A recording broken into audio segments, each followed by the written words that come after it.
Welcome to the From the 108 podcast, starring the drunk uncles of White Sox Twitter. He's a Twitter like whore, an Instagram thirst trap, and your grandma's guilty pleasure, Beef Loaf. A West Coast attitude in a decidedly Midwest body, My Sock Summer. And your host, he's sharing obscure music thoughts to give you time to hit the bathroom, Cherezy E.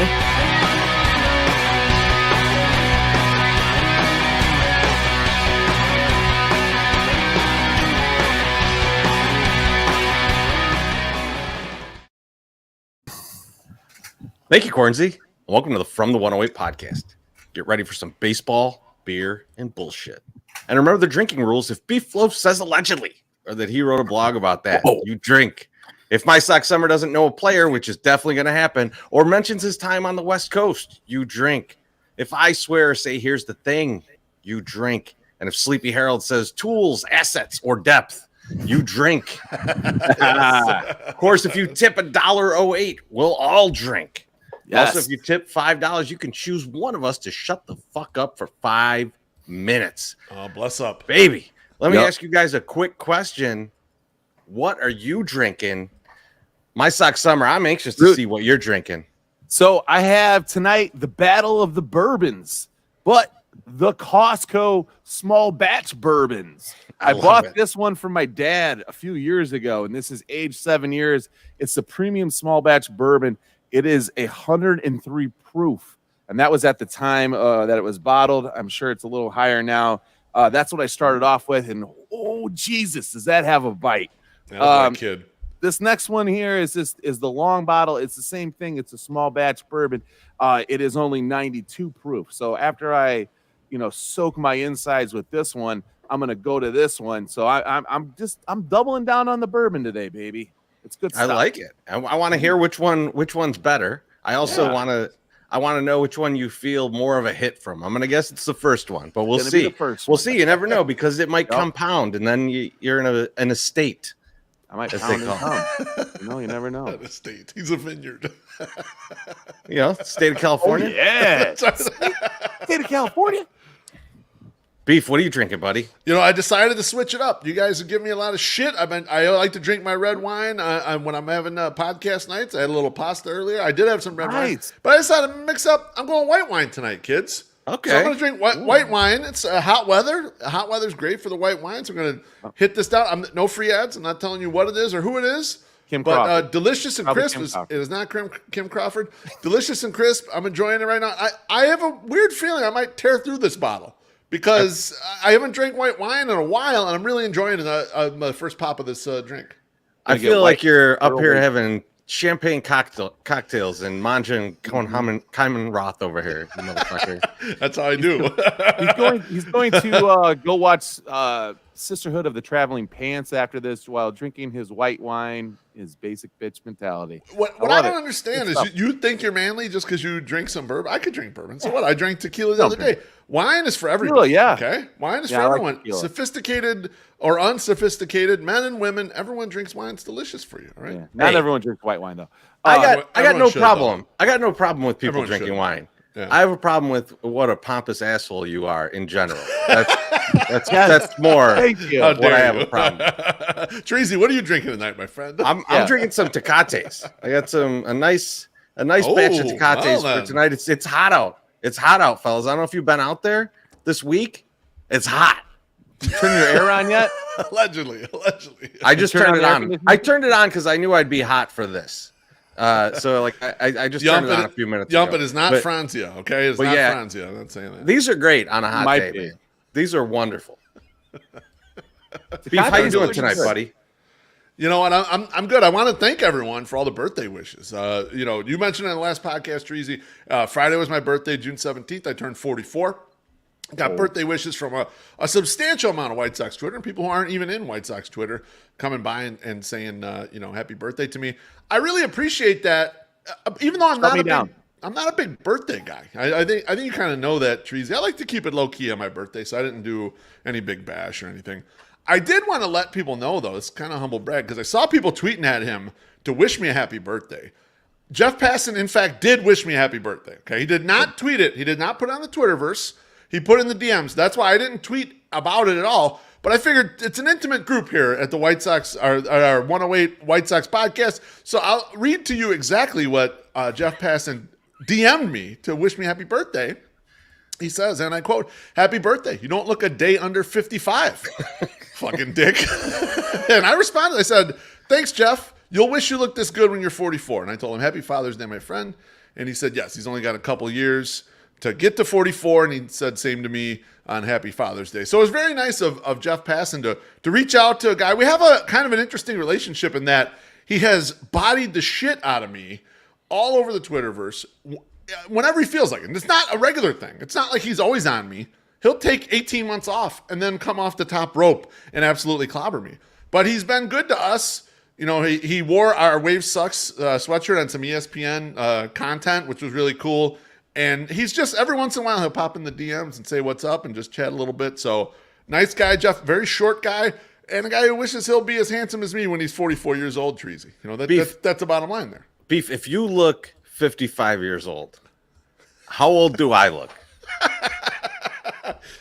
You know, an eyelash above 60, but who's counting on that, you know? So, but having a birthday, turned 44, is the first year that I've turned an age, and I thought, man, I'm old. Because I was looking at him like, I've been doing work. I've been out on my own working for more than half my life now. I've had a career for more than half my life, right? I was 22 when I started. I just turned 22 when I started my career. So I've been out there more than half my life. Got me reflecting a little bit. It's kind of funny. My wife's podcast, Mrs. Beef has a podcast called The Savvy Session. They asked a question, and I've been pondering it, and I want to give you guys a couple answers to this question and then have you guys jump into what you think for yourselves. They asked a question. They said, you know, it's a classic one. What would you tell your younger self? And I never give this much thought in my entire life, but I started thinking about it a little bit, and I thought two things right out of the gate for a 44-year-old Beef Loaf to tell like 17, 18, 21-year-old Beef Loaf. Number one, take care of your body, okay? There was a time when the Beef Loaf was a cut athlete, okay? That time was, none of you knew me for that time. Only Treasy out of this entire group knew me as a guy who was trim and in shape. And my first 5 years of work in public accounting absolutely fucking killed me. It put 50 pounds on my body that I've never been able to get rid of. In fact, even after the 108 weight loss, I got down to the weight that I was after public accounting. I just let myself get fat, too much Star Siam, too much late night brewskis and shots, you know, takeout meals, going to Chicago Pizza at 4 a.m. after being out all night with you, Treasy, and getting a bunch of stuffed slices. So I would tell myself, just lay off a little bit, take care of your body. Number two, take more chances. I don't think I took enough chances in my life. I'm not talking about dumb chances like, you know, go hot rod racing or shit like that. I'm talking about taking actual chances. Do some shit that is, you know, helpful for you, you know, things that might have some upside to you. And I didn't start doing that till I was a little later on in my life. And a lot of that stuff has panned out good for me, you know. I know you guys can't believe it. Take care of my body. I'm one of the biggest thirst traps on Sox Twitter. I know you can't believe it. I see it in the comments. They can't believe it. It's strange. It's strange to hear because you're so sexy. It is. You're such a sexy man. You're like Billy Ray Valentine. That's right. All right. Well, how about you, Treasy? What would you tell your younger self? That's what I'd like to hear. You know, so some of it's going to be advice. Some of it's just going to be a little bit more, you know, like things you should do. So first, I would tell my younger self, drink way more milkshakes. Your milkshake days are going to run out. There's going to be a point, and we've passed it in the current day. We've passed it where a milkshake is a sentence to a shit in your pants. That's it. You've sentenced yourself to shit in your pants when you drink a milkshake. So like those days are over for me, right? Yeah. So I would have been like, hey man, you know, it's 3:30 in the morning. We're in the White Castle parking lot eating. You should get a milkshake instead of that Coca-Cola. You're gonna be able to drink Coca-Cola for fucking ever, man. Drink fucking strawberry milkshake right now. Milkshake it right now. You won't be able to do this later. You won't. If you do this in the parking lot at White Castle, you better shit in the parking lot at Burger King down the street. So that's the first thing. That's the first thing. Treasy, are you telling me that I shouldn't, when we're out late in Vegas, I shouldn't get the boozy milkshake and then have to run into the bathroom at the Cromwell to get it out of me? You should. I should have thought of that. You should do it. I don't want to do it. And then the other thing I would tell myself is, hey, you know, I know you're an adult now. You're in your 20s, right? Yeah.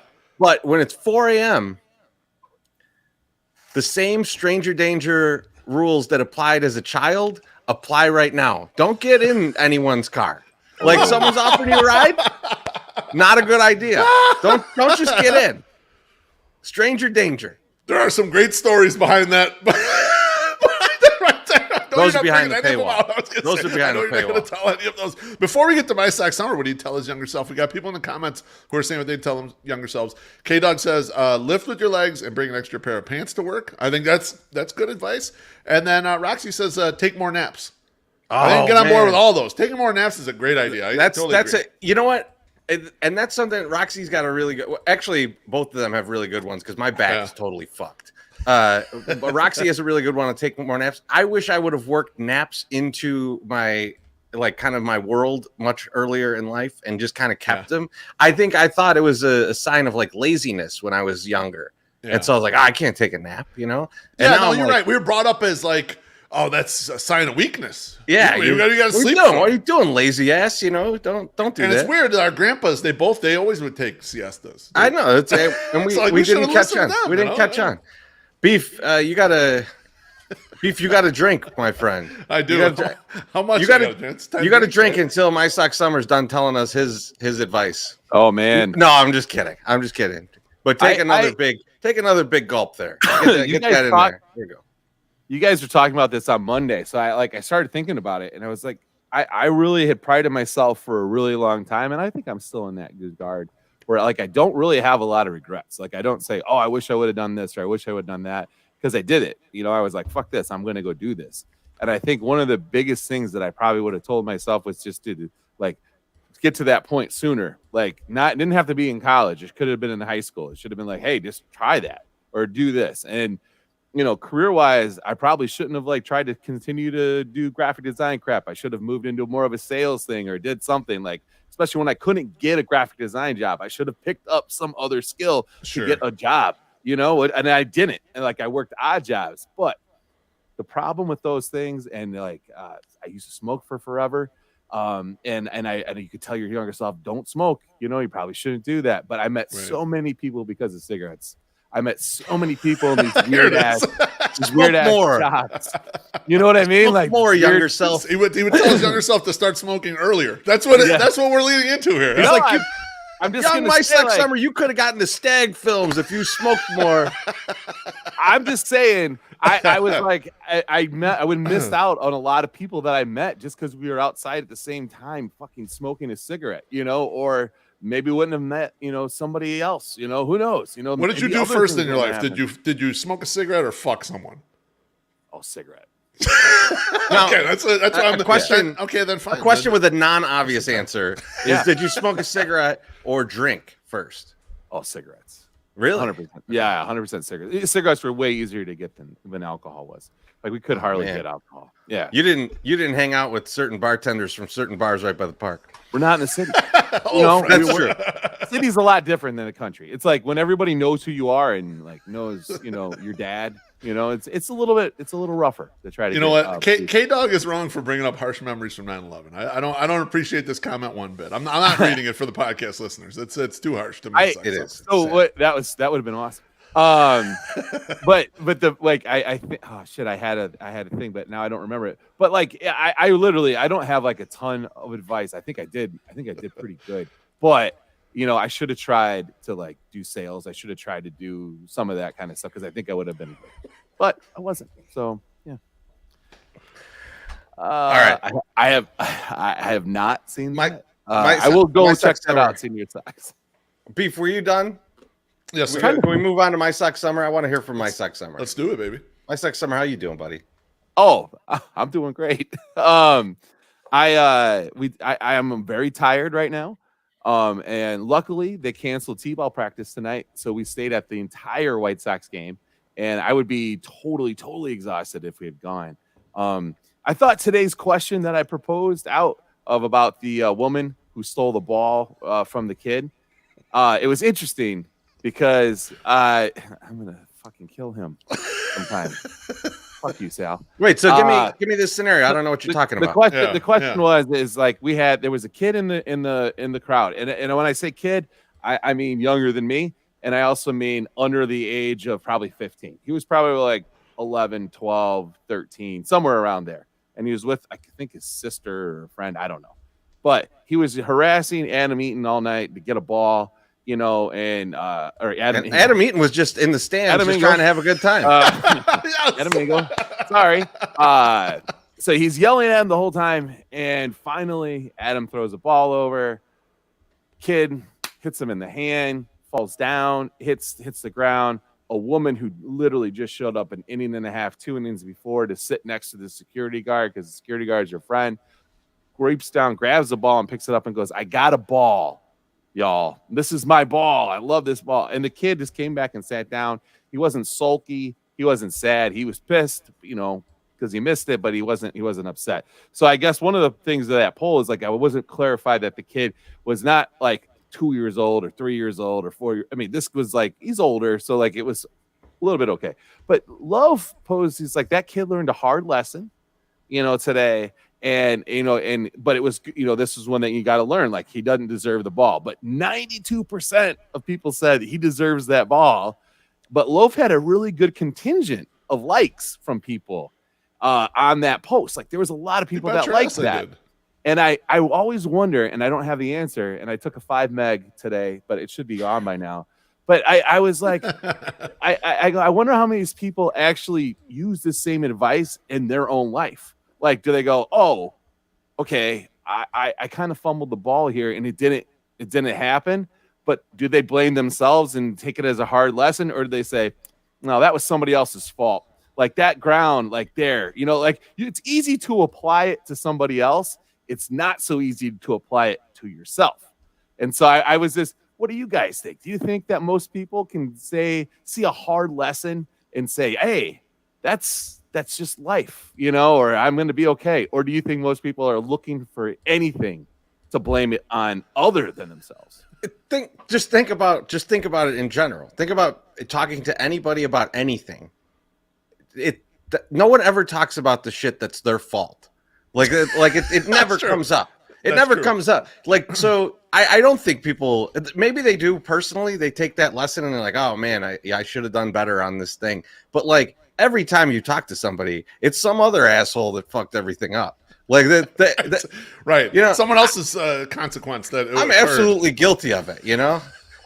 I'll be like, I hit the car into the side of the garage today. It was that fucking asshole put the garbage can in the wrong spot, Exactly. Not me, incapable of parking a car, like that's the kind of, like, I think everybody has that like initial, like, why'd you do this to me? Somebody, not me. I think I agree, Treasy. I think it's a natural reaction. But I think for me personally, I tend to eat my own shit more often. I feel like I blame myself. I'm like, you screwed that up. It was your fault that you messed that up, and it's not someone else's fault. That's just, maybe that's just a self-deprecation or whatever it is. No, I tend to be that way, You do have that quality a bit. And that's, I think, why, for me, it's so easy for me to blame so much on you. Right. And that's, I mean, that's been a lifelong treat. I appreciate it. I'll put you in my thank yous at the end of the show. But MSS, just to clarify my point, I do think the lady should have given the kid the ball. Okay. Yes. But my point was more, I was looking at it from the perspective of either I'm the kid or I'm the father of the kid. And as the father of the kid, tough shit. Too bad. I'm what? I'm going to yell at someone because that was right to you. You catch it or don't catch it. If you really want it, you catch it. If not too bad. What are you going to do? That shit happens in life. And so I think the lady was, oblivious. She was to be polite or possibly a huge bitch. I don't know which.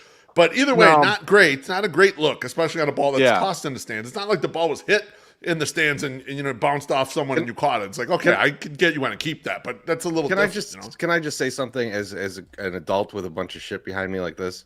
I don't care about a fucking foul ball or a ball thrown from I honestly, if I got one of those balls, I know where it would go. It would go in a bin somewhere and I'd forget about it for the rest of my life. And then there's probably baseballs in the next room that like I got at the park and I'm just like, I'm never going to do anything with this. I was going to say, I've got 2 baseballs here. I got a Yolbert Sanchez home run that I caught and a Jose Ramirez ground rule double that I caught, and they're just sitting in there loose in my liquor cabinet. They're not doing anything. I got a whole Goose Island bucket full of balls that just sits down here. But the thing we should play swift pitch with those. I think that'd be fun. No, I would not do that. A lot of them are like they're my daughters. Like they were people gave them to them or threw them at them or whatever. And then there was a time last year they didn't ask about it today, so I'm not gonna like remind them that they can do that. But they usually wanted to go down to the dugout or the bullpen and yell at the guys to give them a ball, and they always got a ball. So they were just like, I want a ball. So we would go over there and do it. But today they didn't seem very interested in doing it. So that like this is like a stupid practice ball, but it's fun, it's fun like for them to have, and they like it and they makes them excited. Yeah, guess what? That kid will catch the ball next time. He knows he fucked up. He'll be better at catching the ball next time. It won't be a mistake next time. I was pretty impressed. Like, oh, hey, K-Dog, Matt Ramsey, thank you very much for alerting me to the Tim Anderson hit ball yesterday, and the place where you can buy game used merch for Sox charities. Donated money to the charities and got my daughter a Tim Anderson hit ball yesterday. So that was it was a double. So it's serve week. So if you're going to the game tomorrow, Friday or Saturday, or even Sunday, you can donate stuff. And Sox Charities has a bunch of shit they are giving away to people. So it's pretty sweet. Beautiful. So fellas, a little high, not totally high, but a little high, feeling a little bit still. Just late. So fellas, I went into the office today. A little warm out, as you know. And I went in because it was a coworker that I've worked with for like about 2 years. Worked pretty closely with them. It was their last day, so we were going out to lunch, right? So I wasn't organizing the lunch. I was just tagging along. Guess where we went, man? We went to that fucking outdoor restaurant down the street that I was bitching about last week. I was like, how are these idiots out here eating in this heat? Now I was one of them. I was like Costanza eating spicy chicken, man. I was sweating. I must have looked like I was in an interrogation. Like, I mean, like it just was like, and it was so hot. It was so hot that when like my food came and I picked up a fork, the fork was almost roasted my hand, man. I almost had Freddy Krueger hand from picking up this fork. I was just like, what? Why are we outside? Why we as the human race has invented things so that we don't have to be this hot, especially when we're eating. MSS, I love that Teresa's going through all this. It was like 82 degrees today. It was that hot.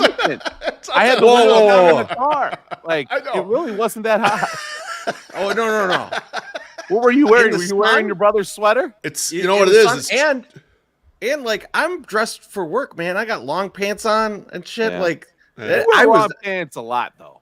You should be. Yeah, you're a long pants guy. You're not a shorts guy very much. Yeah. I'm normally a long pants guy, but like in this kind of weather, and if I'm going to be in the sun, it was Costanza eating the ice cream at the U.S. Open. Yeah, incredible. Yeah, I would if we were going out to eat outside today, Beef. If me and you were going out for lunch or something, I would be wearing shorts. I'd be wearing shorts. Yeah, there's no question. And especially if the sun's beating down, get out of here. I don't know. I'm confused here, MSS. Is it the age that's getting the Treasy? Because when you're old, you get hot and cold real fast. Like you get that narrow band of where you're comfortable in the weather. Like and I'm not saying Treasy. I'm just saying something's happening to you physically. I'm just not comfortable eating a big meal in the blazing sun when I don't need to. Especially if you just recovered from COVID or just like starting to live again. Yeah. Like that's like kind of like running a marathon for you. Like, put him in the heat and then giving you the meat. You usually only get one or the other. You don't usually get both of them at the same time. I agree with Roxy. It might be male menopause. COVID affects people differently for Treasy if he burns his hand on a fork. That's what he got. That's a side 80 effect. Degree weather. 80 degree weather. See, that's the funny thing though, is like you guys are like, it wasn't that hot. I'm not talking about just like my normal, like, oh, I'm sweating or the heat. Like, I'm telling you that the utensils you were unable to pick up the utensils because they were fucking melting on the table. And you're like, it was only 82 degrees. Well, then what happened? Then explain to me what happened to these utensils. Was there a fucking fire I was sitting in? Was I the dog saying this is fine? Like, explain why they were so hot. Look, I'm not a scientist, so I don't know what the fuck he's talking about. Yeah. It's the sun. I'm not sure. It's the fucking huge orange globe that's beating down on the fucking earth. When it's pointed right at you, it's hot. All I know is we got to protect Treasy from the sun when we're at day games now. So he doesn't get burnt. I need the little Jose He's Abreu. not allowed to he needs like white gloves, so he's not allowed to touch anything with his paws. Yep. Him and Luke. Bruhan Luke needs to be protected. Now I got little sensitive hands. Like, fine, fuck you guys. I'm going to hand you guys roasting pieces of metal the next time I see you. Oh, just hang on to these for a little while, tough guys. Your hands are so calloused from destroying yourself like Reese McGuire that you could probably hold on to these for an hour. I yelled, yank it out of here, Reese, today, and no one really responded with any laughs. Because it was 11 kids around. I was going to say it was a 1 p.m. game. There was 400 children, and he's like, give it, Reese. I go yank one out of here, Reese. Nobody said nothing. Why don't you pay some bills then, buddy? I'll do that. Summertime in the city, and holy shit, it's hot, especially if you're Treasy trying to eat a nice lunch outside in 80-degree weather. If you're anything like me, that air conditioning has been running in your car for over a week. And our good friends at Mazda of Orland Park want to remind you that you need to take care of things that take care of you, like your air conditioning. Mazda of Orland Park wants you to stay very cool in the Chicago summer. So they're offering a top-of-the-line air conditioning service meant specifically for your Mazda. Their factory-trained technicians know everything about the air conditioning system in your Mazda and know how to properly maintain it. Is your air conditioning just blowing out hot air? Have you ever tried to defog your windshield but are unable to? These are signs that your air conditioning needs to be serviced. You may need a simple air conditioning recharge, or you may need to have your cabin air filter replaced.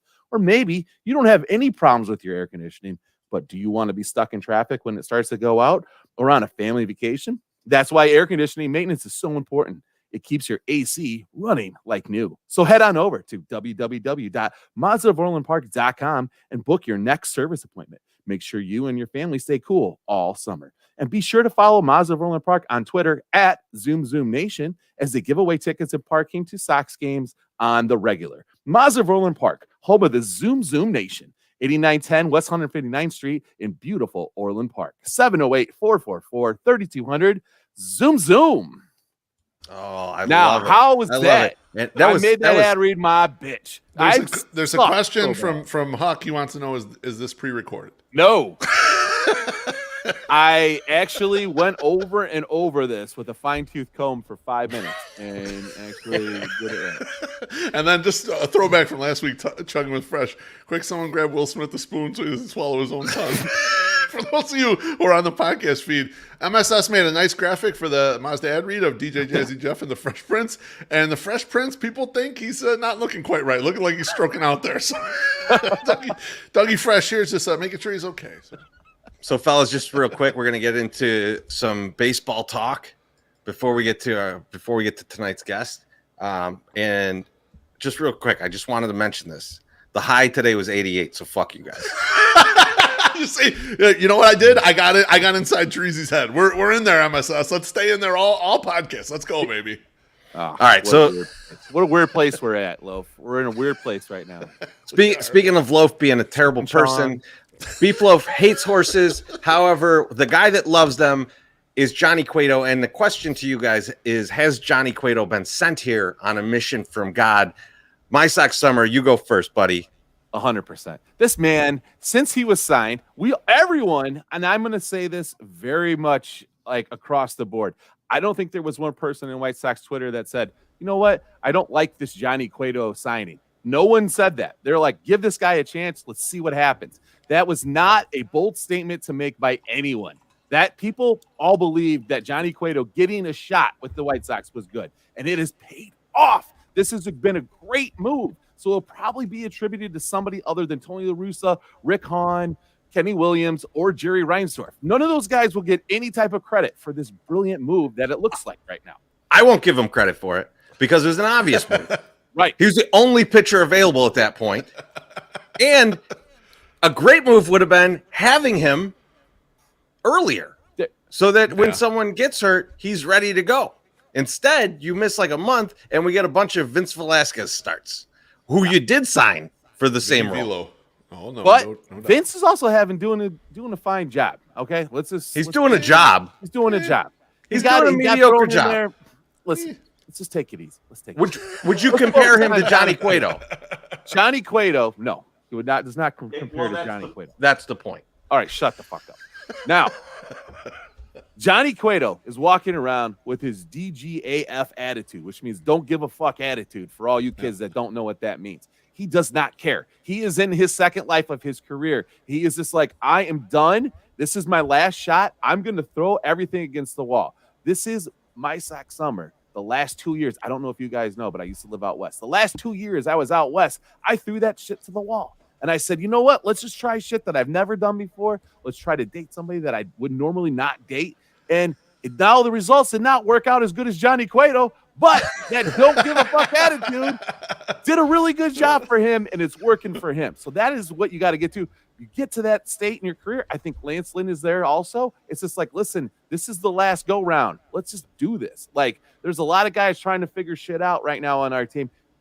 Those are not the two guys that are doing that. Johnny Cueto is not figuring out. He knows what works. He's trying to make it work. And when it fucking sucks, he fucking wears it. He wears it when it sucks, and he wears it as well as when he wins. He goes out there and just does what he can. I fucking love Johnny Cueto. I've already inquired about getting a Johnny Cueto jersey. Voice. Johnny Cueto, not a voice. Here A it Johnny comes. Cueto fucking jersey to make sure that I have something to remember this by. Because right now it's looking good. It could look very different at the end of the year, but right now, fucking fantabulous. I like it. It's paying off big time. You go. My sack summer saying that he wants to have a Johnny Cueto voice. Me and Beef are like everyone they've talked to in the January 6th hearings, where they're just like, he said it, and I was like, this is a terrible idea. We shouldn't do this. We shouldn't do this.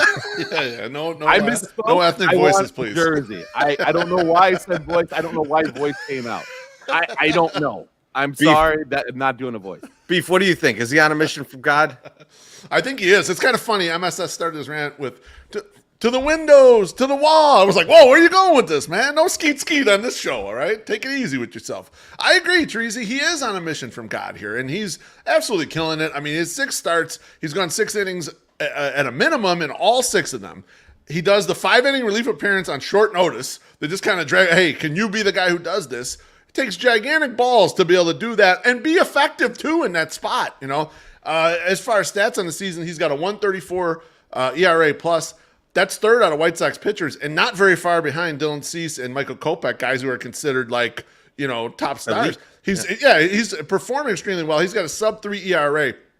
I was thinking about it this way, though, Treasy, with like the pitching style. He's not like the other guys, okay? He's different than the other guys. He's not Dallas Keuchel kind of style, but he has his own style right there. It's like a good defender in basketball. When they take on a tough assignment, they just try to figure out what bothers the other guy. They have a wide repertoire of things, and Johnny Cueto has a lot of pitches he can throw. He has a lot of windups, and he does hesitations and everything. He's got all the tools, right?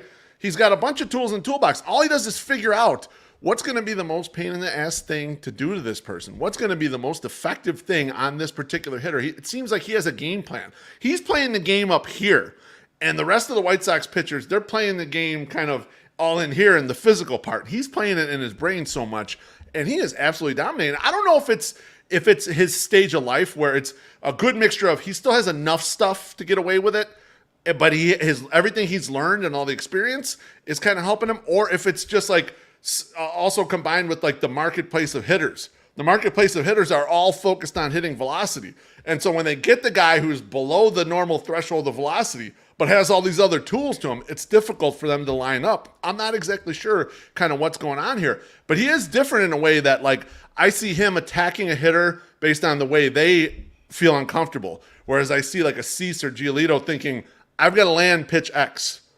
Pitch X in pitch location, pitch Y is where I got to be with these things. It seems like he thinks about it holistically, and it's a breath of fresh air to watch. It's so much fun to watch him pitch a game. Yes, he is very enjoyable to watch. Yes, it's a fun watch. It's like Lance Lynn is a fun watch to watch him pitch. It's fun to watch him pitch. Years previous, watching Dylan Cease last year pitch was beautiful, and even Lucas Giolito in 2020, watching him pitch, must get to the park, must watch this guy throw. Chris Sale even before that, but go ahead, Treasy. What are your thoughts? Beef, I think he's on a mission, not a mission from God. I think that Johnny Cueto was sitting around waiting for a contract, and he saw all these other bullshit guys getting signed, and he's like, "What is all this?" And so he's more on the Ricky Vaughn. He's like, every time I see you, I'm gonna stick it up your fucking ass. That is him for every team. Every team passed on him all off season. So I think that he's on a mission to go. You guys all messed up. You guys all missed out on this, and now you're gonna pay for it. And I hope he can. I hope he doesn't run out of gas. I hope they're putting a lot on him, a lot more than you would think they would have put on a guy that they kind of got to be their fifth starter, sixth starter. So I hope that this continues. I'm excited. I'm with you guys. I love watching. It's a lot of fun to watch. When you're talking about worried about using one quick point in there, Treasy. I'm not that worried about it, actually, because it's like he is sort of late in his career, and he's going to – I mean, this is one of the last shots he's probably got to go to the playoffs. I don't know about you guys, and I guess we're going to get into that a little bit shortly. I mean, for me, he's a starter in a playoff game. I mean, with this roster, he's a starter in a playoff game. He is. I'm not discounting any of that. I'm just saying that he has had injury problems. Yeah, and now he's late in his career, and they're riding him pretty hard in May and in June. So – I assume we get to the playoffs. I want to see him still healthy at that point. And I'm just maybe worried a little bit about the load that they're putting on him right now. Now, other worries. Let's talk about something that we should probably be much more worried about at this point. And it's what the fuck is wrong with Lucas Giolito? Beef, I'll go to you first. What are you seeing? What are you thinking is wrong here? Yeah, so I mean, this has been an ongoing issue here. This is over a month. The poor starts by Lucas Giolito. In fact, you and I went through the game log before we jumped on here, and his last good start was against Boston on May 25th. I mean, we're a month in the rear view of the last good Lucas Giolito start. I heard Josh Nelson on Sox Machine podcast going through a bunch of stats, and apparently where it's manifesting itself, at least before today, was above the 75 pitch limit. There was almost instant fatigue. It was third time through the order. It was all the stuff that a mediocre bad pitcher is susceptible to. It was like you went from a guy who was really good, and over the past 3 years, Lucas Giolito has been the White Sox best starter. Cumulative last 3 years, he's been the best guy. He wasn't the best guy last year individually. That was Rodon. But, over the time period, he has been that guy, right? And to fall off a cliff like this in a single month is very surprising. I tried to look into it. And yes, there is some things that have changed. Velocity's down, there's some spin rates down, but there's no obvious thing that sticks out when you start digging into the data. And what was interesting is another thing is a pitch usage, Treasy. Slider usage is up, changeup usage is down. So there's some bare bones things. But one of the things I was talking about with Josh Nelson before you and I went to the casino with him on Saturday morning, and he was telling me about all these things that they had mentioned in their podcast. I said, there is also a managing standpoint of this, right? Because I see a lot of people out there. You got to pull Lucas right now, and it's like the fourth inning or whatever. And it's like, how does Tony manage a guy who has basically been your best starter cumulatively over the last 3 years and say, yeah, now you only get 70 pitches. You're out of this game. We're pulling you because we're terrified that you're going to blow this lead. You're going to blow up. Someone's going to hit home runs off you today. And today was bad from start to finish. So there's kind of nothing there. I don't know, Treasy, where the real answer is. The only way you could do something like that is if you used an opener. The problem, though, is when I look at the White Sox and I think about using an opener with the team, is that all their pitchers are kind of the same. They don't have an Evan Marshall where he's more of a throws a lot of junk or something, and you could throw that guy first, and then you come over with the but you can't, Treasy. You don't have that. The psychological thing, you can't do that. You can't do that. You can't say you are now fallen to the level where we need an opener for you. You can't go out there and manage a guy like that. This is the part that's very difficult. Tony can't do that. Like everyone's like, just do this. No, they're not robots. Tony cannot do that to Lucas. They got to treat Lucas like a real starter because even though he sucked for the last month, they got to figure it out. They got to give him a longer time period to figure it out. I don't know what it is, guys. I don't know if it's the weight gain. Remember he put on all the muscle? Yes. We were worried about him, the balance and whether or not he was going to hold his repertoire or not. I don't know if it's, he used to have a top-notch curveball, Treasy. What the fuck happened to that thing? He never throws it anymore. He hasn't been throwing it since he was with the White Sox. The changeup is the thing that was the great pitch. And now it's kind of his third pitch, which makes you kind of worried about that, So I don't know. I would like to see him either kind of snap out of it pretty soon, or maybe he needs a fake DL stint, and work some things out and get back to maybe he's not healthy. There's always that chance that he's playing through something, but it's not manifesting itself in a way that you would notice it, right? Like you would seem to notice something if he was actually unhealthy. You would think so, or something a little more obvious. I had one esoteric thought. Maybe it's a game theory issue. Lucas has been living on two pitches for 3-4 years now, right? He's been living fastball high in the zone, and then that like the badminton bird changeup, right? I mean, he hasn't thrown the slider as much. He's thrown it more this year. But I wonder how much of it is just like hitters are like, well, we only have to wait on these couple things because he still gets swings and misses. Like he still gets the swing and miss stuff. But when they don't swing and miss, they pound the shit out of it. Like they know, oh, I only got to wait for one or two things here. It could be they're just sitting on, and especially if he can't keep the secondary and tertiary pitches in the zone, then you can just wait for the pitch that you want, which is obviously problematic. Like a couple things off the field that could be weighing on him is just contract extension. He felt missed, he felt like he dissed by the White Sox over what $50,000 or whatever. Yeah, that's right. It was something thing, like so little. Like maybe that just bummed him out, and maybe he doesn't have that drive. Somebody said to me the other night, "You haven't seen the," and I don't know if it was Josh, Sox Machine Josh. It might have been, but he was like, "You haven't seen the Lucas Giolito death stare this year, like where he just gets low."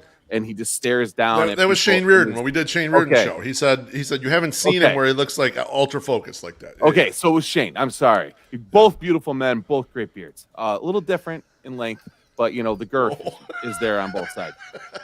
So anyway, it's like that could be something that is weighing on his mind.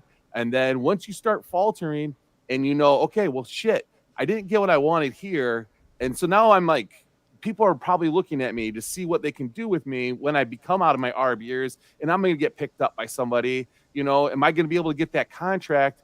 And now I'm having a shit year. I'm fucking this up. And like, you just get in the head, which I feel like the entire fucking White Sox team is fucking fucked in their head at some point, over some of this stuff. They're playing too much into it. Like, I mean, that's possible, and that's one thing. And then there's another thing that some people have brought up, and it is not very popular, is that Lucas Giolito's control and a lot of his good pitching started to go downhill when they started really paying attention to substances that are being used out there. Now, I'm not saying I believe that, but there's things that seem to be correlated, and I hope it's not that. I hope that's not the case. It's a weak argument because it happened in the middle of last year. Like, so that happened a long time ago. He was very good in the time period before we got to now. And the same thing I saw in the comments, Mailman Jack said, what about long COVID? And of course, it's a possibility. But when he came off the COVID IL, he was good for a while. He had several good starts, and then it fell off after it. So it'd be kind of like weird sequencing. It's totally possible. I don't know. We don't really know the answer. At this point, we're just kind of like spitballing here because it's very weird that he's so bad all of a sudden. And he's been terrible. Like today, he was awful. You were at the ballpark, MSS. He got hit around the ballpark, right? Yeah. Well, we were upstairs. The girls were, they have like a little pitch thing where you can throw and you can knock over AJ. And so the girls were just going to town on that. Little Sis Summer has this way that she throws the ball sidearm. Fucking deadly. Like was nailing things left and right. It was ridiculous. Me and King Nam's dad were looking out there and I go, this doesn't look good. Giolito's got 68 pitches going into the fourth inning. I'm like, that's not good. And then it just started getting hit around, and it was like, oh, this is okay, great. This is over. Play as long as you want with the pitching, because the pitching machine, because there's we're not probably going to come back from this, but we almost did. There's another comment about the 20 pounds, and we touched on 20 pounds earlier. It happened before the season though, and he was all right at the beginning of the season, and it's weird that it would start affecting him. Maybe it's affecting his stamina. I don't know. It's hard to tell. I mean, at the end of the day, guys, I think he just needs a slump buster. I think he just needs to get out of this slump, and he'll be all right. All right. Speaking of slumps, I got to ask you guys a question. Will the White Sox ever start hitting home runs again? My Sox summer, please let me know when they're going to start hitting home runs like they used to. Yes, I think they are going to start hitting home runs. I feel and I don't want to say it, but I'm going to say it. As the weather warms, so do the bats. Ball go far, team go far. This stuff's going to happen. I think they're just not there yet. Things are starting to look better. They're starting to hit more, just in general. So I feel like the ball's going to start popping out a little more. Now, I'm here. I'm the numbers guy. I'm the baseball guy. Out of the three of us, I am here with a bold prediction. We have 58 total home runs through 66 games right now, okay? Yep. There's 24 more games to go until All-Star break. Now, I think they will have 80 total home runs by then. So they will hit 22 home runs in the next 24 games. There'll be 2 games where there's not a home run, or there'll be a couple games, or there'll be more than that, and multiple home run games too. So we got the Orioles coming into town. It'd be really sweet if they could get 10 home runs this homestand. 4-game series. I love it. I love that.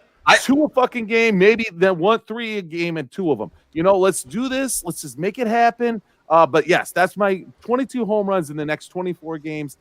That's what's going to happen for me. Fuck you, Sal. And I think I thought you were going to say they're going to hit 80 more home runs by the All-Star break. And I was like, "Oh shit, we're trading for Aaron Judge." I literally was going to be like, "Oh, they're going to hit a home run, get 100. They'll hit 100 before there." And I was like, "Oh, that seems ridiculous." So I started running numbers in my head, and I'm like, "Nah, no, can't do it." I'm assessed. My answer to this question is yes, they got to start hitting home runs, or I'm going to die. I can't take watching them nickel and dime for runs, especially especially in this heat. I can't do it in this heat, guys. It's too much for my old body. I'm out there getting exhausted like some of our pitchers. It's just not good. Treasy Senior Sox wants to know, what about Eloy's 74 home runs? Is it still possible? They're coming. They're coming. He said it's still possible. He's just agreeing with me. He's not asking me a question. Beef, what do you think, man? They're going to start hitting some home runs? You know what? I'll start this off with P-Knowles. Patrick Nolan had a good tweet the other day, on Sunday. It was about the White Sox offense popping up, and he's like, it's materially changing BABIP. Like, they're getting more balls to fall in, right? And so that doesn't necessarily mean all luck. That could be better quality hits. They're being more selective. They're hitting more line drives, whatever. But it's not showing up in the slugging. So I took a look, and I was like, yeah. In April and May, their BABIP, the batting average on balls in play was 275. And in June, it had been 359 through June 20th. And then their isolated slugging, so their ISO, what they call, through April and May, 124, and then in June, 133. So almost no difference kind of in the delta between your slugging percentage and your batting average. So it's not like it's a lot of extra base hits. It's just more singles falling in there. I looked up the White Sox home runs, and MSS mentioned it. They have 58 on the season. There are only 5 teams that have less home runs than them. Most of those teams aren't really trying to win. They'll be the Nationals, Royals, Guardians being the one team that is trying to win, Athletics and Tigers. That's a sorry-ass group kind of behind them that's not hitting any home runs. The White Sox in 2020, and so this year, what does that put them? 24th in home runs. In 2021, the White Sox had 190 home runs, and 198 was league average, so just below league average. In 2020, the White Sox hit 96 home runs in the shortened season. That was third best in the majors, behind the Braves and Dodgers, who met in the NLCS that year. There's a precipitous fall here, and my thought is, if they do end up hitting for more power, who's going to be the person that pops that up? Who's going to be the hitter to prop this? That was going to be my question to you to wrap this up, to both of you. Who is the 30 home run hitter on this team? My Sox summer. Who could hit 30 home runs on this team? I think there's 2 guys that could do it, and I think it's Jake Berger and it's Andrew Vaughn. I think that for just some profound reason, I really want to say Andrew Vaughn, but he's like chilled out a little bit recently, and I don't like that. But I think that either one of those two guys could do it. If I had to take only one, Vaughn. I'll take Vaughn. Burger, 30 home runs, 30 infield hits. Beef, who do you got there? I mean, I got to go with MSS. I was thinking about this before. I was like, I built an entire reputation about being down on Andrew Vaughn in 2021 because of all the circumstances and everything. I just didn't think he would have a great year. And I had a lot of people naysaying me, oh, this guy's a stud. He's the second coming, all this stuff. And last year he kind of stunk, no doubt. And then in the offseason, I changed my mind. I was like, I'm bullish on this guy. He controlled the strikes and everything. I hate to put everything on Vaughn, but you know what? Vaughn was the 3rd overall pick. And Vaughn is probably going to become the best hitter on this team. Like right now, it's him and Timmy neck and neck. And Timmy's the best overall player on this team. But I think it's Andrew Vaughn. It's got to be Andrew Vaughn. And like seeing Andrew Vaughn get in stands on Monday night, hitting a home run was like, okay, we need this out of you, Andrew. I know you want to hit 350, but how about you put some in the stands? We're going to need you to start doing it. He's got to find the Pito role, right? Abreu's old. He can't be the one driving in 120, 130 runs. It's got to be Andrew Vaughn. We need it from him. And I hate to put all that on the kid, but he's the superstar talent we got with the bat talent. He's got to do it, baby. Treasy, what do you think? You segued right to my guy. So I'm going to go Jose Abreu. And I'm going Jose Abreu because if you watched Jose Abreu the past few games, he's very injured and he cannot run anymore. So he has no interest in a single anymore. He's going to sell out for power. He's going to hit like 40 home runs, 60 hits the rest of the season. And honestly, if Abreu's going to stay in there, he's got to start hitting some home runs, or they need to just take him out and give him a couple days rest. He will never come out for a couple days rest. If you look at him, he is unhealthy right now. Just either he's going to just start being the old guy at the club with one good leg and one dance move, or he's going to sit out for a little bit and get healthy. But if he's going to be Kirk Gibson out there, he's going to just kind of go for the fence every time. And sometimes that works. It's funny you mentioned that, Treasy, about Abreu. I was listening to Redline Radio, and White Sox Dave gave a great breakdown about Jose Abreu, how he's changed his approach and everything, and how he's kind of gone away from trying to be the all-power guy, and knowing that at his age, he can't hit that ball that's 3 inches off the plate and smack it out of the ballpark opposite way, or hit the double in the gap or whatever. And it is interesting, the maturation there with him. But I agree with you. He needs to find a second gear where he gets those inside pitches, and that's time to pull those things out of the ballpark. I love the thought process there. Speaking of putting it into a second gear, let's watch this wonderful video. Subscribe to our YouTube channel. If you're watching us on a live stream right now and haven't subscribed, make sure you tickle the undercarriage of that subscribe button and get on board. If you've already subscribed and are watching the show, talking smack about MSS's internet and generally meat-gazing at Treasy E and I, please smash that like button in the face. If you are listening on the podcast feed and have never enjoyed the eroticism that is the YouTube version of this show, come to youtube.com/FromThe108 and hit that subscribe button. Our previous goal was 1,000 subscribers. We're currently at 1,100 plus. That's going to allow us to make minimum wage for about 1 hour per month if we do a full podcast schedule. You just can't beat that. So get your friends, your family, your dog, everyone to subscribe and allow the 108 to fulfill the dream of becoming YouTube thousandaires. I love you. All right. Welcome to our guest. He's our neighbor over in section 110. He's the second best hugger in his friend group. And he's our favorite guy over at Future Sox. It's great to see you, Sleepy Harold, and happy belated Father's Day, buddy. How you doing? Yeah. Oh, yeah. Oh, hey, boys. How's it going? And thank you. Kid is teething right now, so we are in the midst of not sleeping and crying and fever. So you might be able to actually hear him crying right now. So not sleeping and I'm not crying? dealing with it. Sounds like White Sox Twitter. We're good. Yeah, pretty much. Yeah. That's brutal. MSS, you remember those days, right? The teething days? That's brutal for those. Oh, yeah. But wait till they become the raging, crazy, hormonally driven 3 and 6 year old. And you're just like, MSS always has it worse than everybody else. He wants your sympathy. He needs your sympathy. I understand those days and the sleep, it will happen. It will calm down. We were blessed with kind of not that rough of a trip with that. So Tess teeth, or was it? I don't remember. One of them, their teeth didn't come until way late, and the other one like they just showed up overnight, and there was like no teething thing going on. Roxy wants to know who the number one hugger is in his group.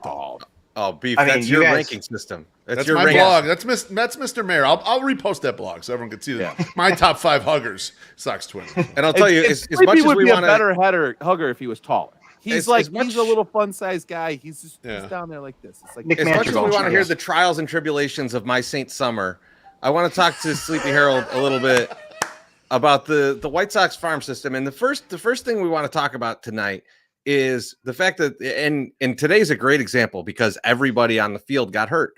The Sox need some reinforcements. So let's go and see who's down on the farm. And the first guy we want to ask you about has been a hot name.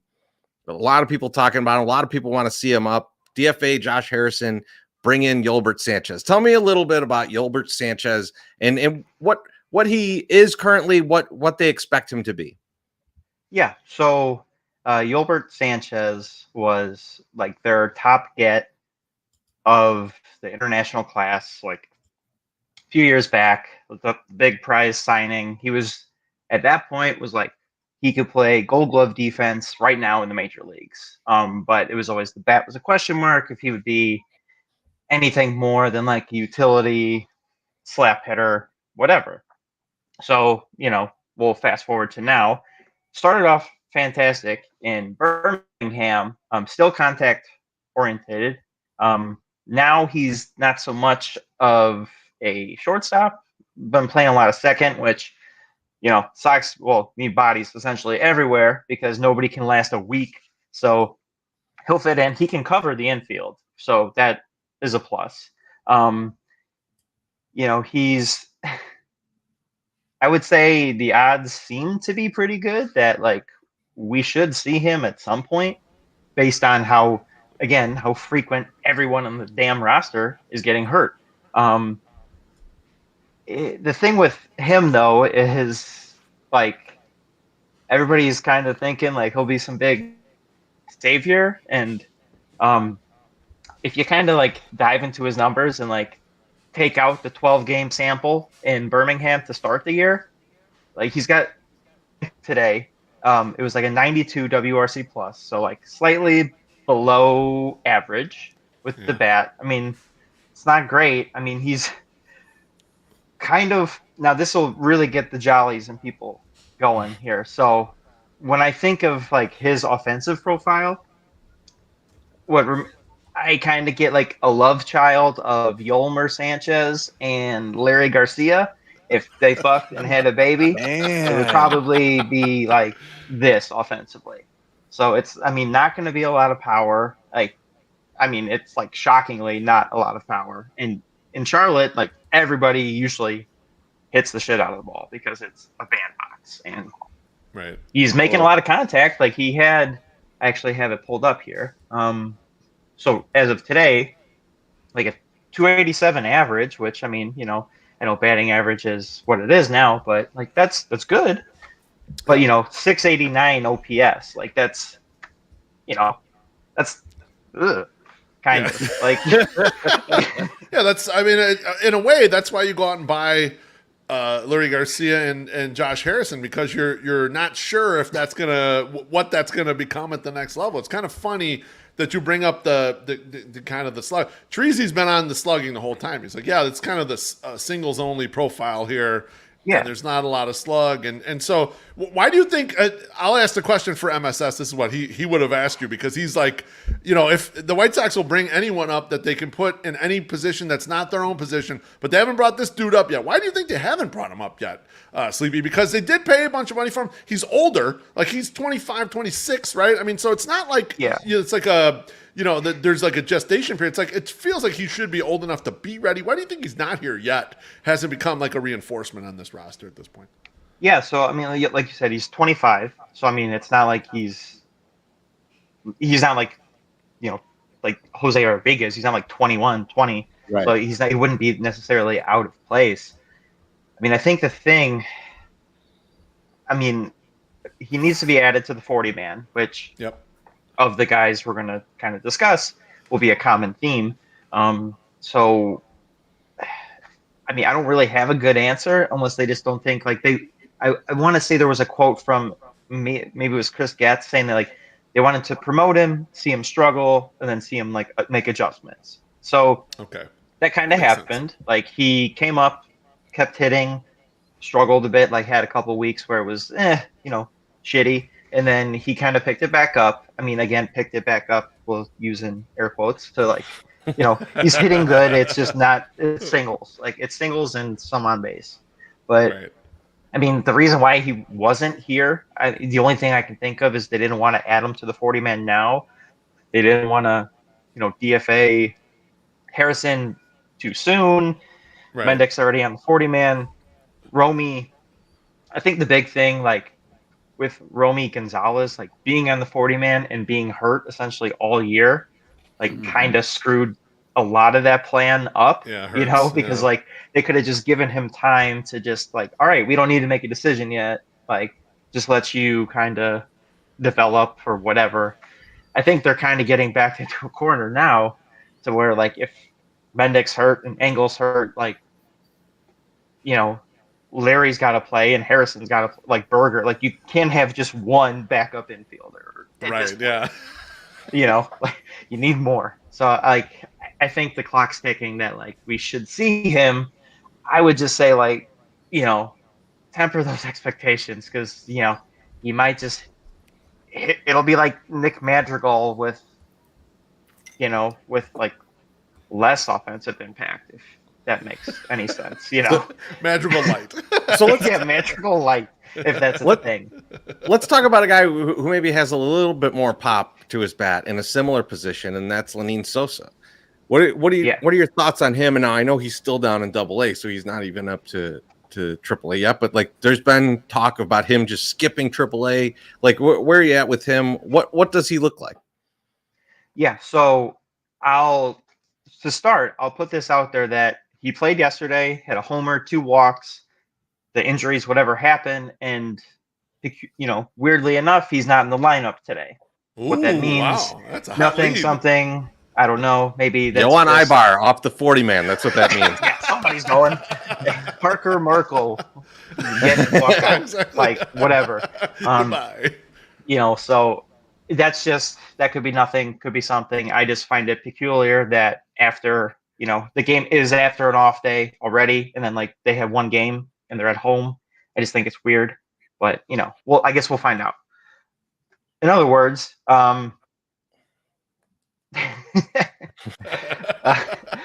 so like his deal essentially had been like coming through the system. He was always an interesting guy, but it was just like his thing is Sox signed him. He was always promoted aggressively. Like he was always way younger than every level, and he was never like outstanding, but never embarrassing himself. And then hit well last year. Actually hit his career high in Winston-Salem and homers, like 11. And this year with like, as of yesterday, he's at 14. And he's hitting in Birmingham, which is where White Sox hitting prospects go to die. And it's a thing I looked up with him because I found this. Well, Jim Margulis of Sox Machine actually wrote like a great piece about a month ago about the swing change he made and like the focus on like attacking his pitch, using his lower half, all that. I'm going to screw that up. I'm not going to explain it or try to. I would read it. It's very interesting. But with his, like, in Lenyn's case, like, his numbers, this is not saying he's going to turn out as these guys. But I was like, I wonder how his numbers stood up compared to, like, when Luis Robert and Eloy went through. And he's kind of, like, right in the middle of, he's hitting a little bit better than Lubob was, but a little like lesser than Eloy did there. And so like that's kind of like the crazy aspect of like he never hit like this before anywhere. And it just the swing changed, like he's seeing the ball well. He cut his K rate down, improved his walk rate. He was a shortstop, doesn't really have the range to consistently play there. It's like he could do it, wouldn't look out of place. He's got good instincts. He's been playing a lot of second, and then a bit more short, just to kind of keep him in the swing of it.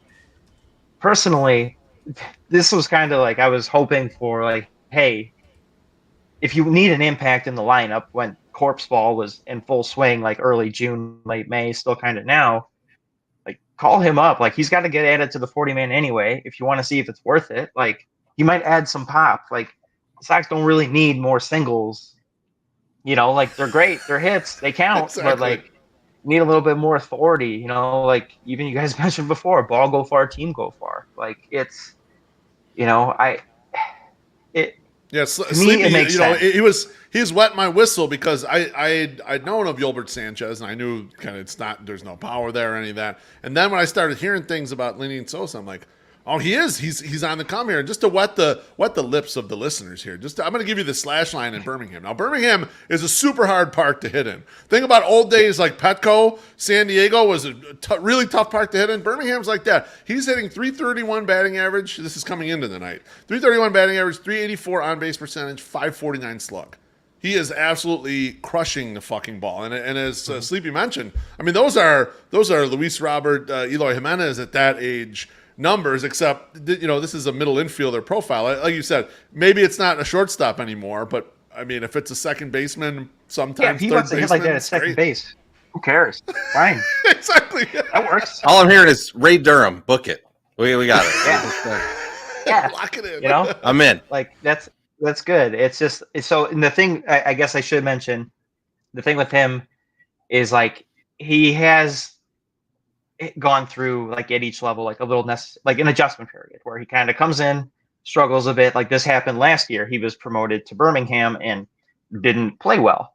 So then he got a little bit of familiarity, like at the level, worked on his body, his swing. And I mean, I don't think anybody saw this coming. Maybe he did, but most people like on the outside looking in, like this kind of was like, oh wow, it was kind of like the Romy breakout last year. It's like, oh, this is interesting, and then it's like, oh, this is still going, and that's kind of where we're at now. It's like hey man, cool, keep hitting, that's great. You're gonna be up soon enough.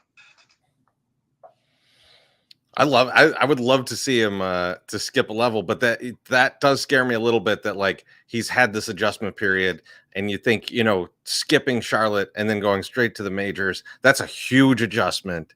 It would be interesting to see how he could actually handle that.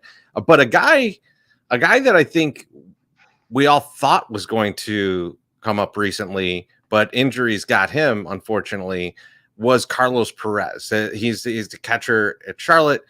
He's been doing very well from what we could see. Grandal gets hurt.